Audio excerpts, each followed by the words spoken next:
I've been following this case for a while and I've wanted to do a video about it for a while.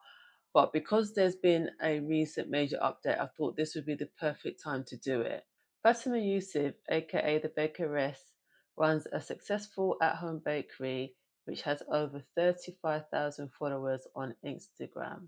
In August 2025, Fatima's local council, issued her with a planning enforcement notice, which meant she had to effectively stop using her home as a bakery.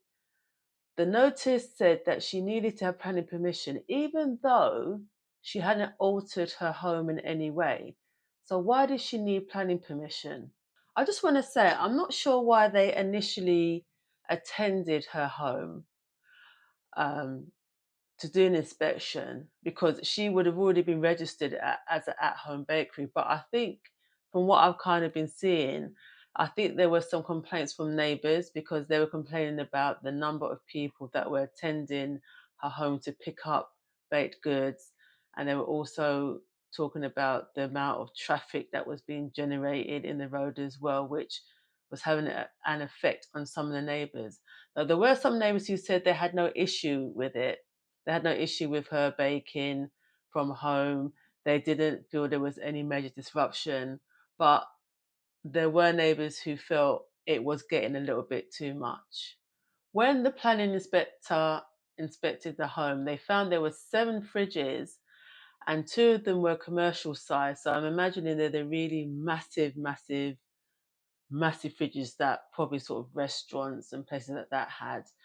They also said there was a large amount of baking equipment and a large amount of cleaning products. And I mean, I don't know. I don't know. Sometimes us home bakers bulk buy stuff because it's cheaper. Maybe that's why there was a large amount of cleaning products. And if you see the amount of baking stuff that I have, baking items, baking tools, even though my at home bakery was tiny, you have such a wide variety because there's a possibility of having a wide variety of orders. So I mean, I don't know how that can be taken into account, but then again, I don't know how many baking tools, etc., she actually had. The planning inspector also noted the amount of transactions which had increased dramatically from 2012 to 2025, showing that there would have been a large increase in footfall as well. So, because of all this, the planning inspector ruled that the home was now a mixed use. So, it was a bakery and a home, a residential home, which is a mixed use dwelling. And because of that, Fatima would now have to apply for planning permission. So, the latest update is that Fatima appealed against this decision and it was rejected.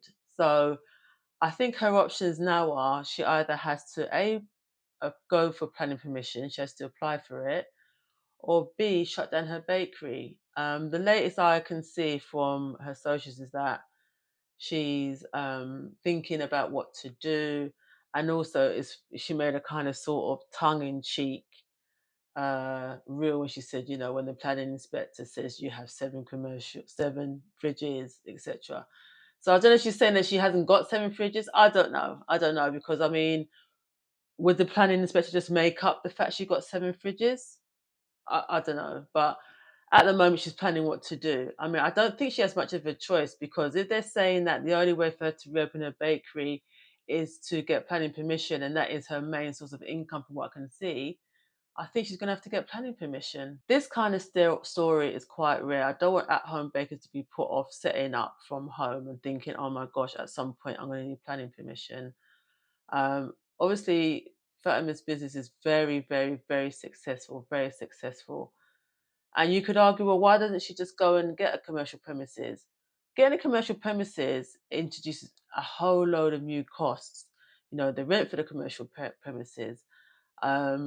There might be additional licenses you might have. So even though someone is extremely successful at home, the cost at the home is probably, well, will be less than getting a commercial premises, which she doesn't want to do. But I think because of how successful her home baking business is, that might be her only option.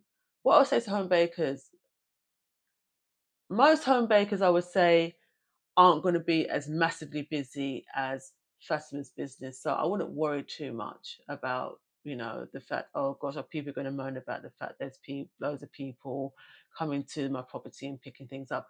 I think this is an extreme case, but I think it's also a case that even at home bakers, you think, oh, I don't need to get commercial premises. It's so easy to set up at home. Even some at home bakers can face some battles as well. So I just wanted to do this video because I've been following this case and I thought I must do a video about it. And then when I saw this latest update, I thought, okay, this is the perfect time. So let me know your thoughts, what you think about this whole case. Until next time, Kate lovers.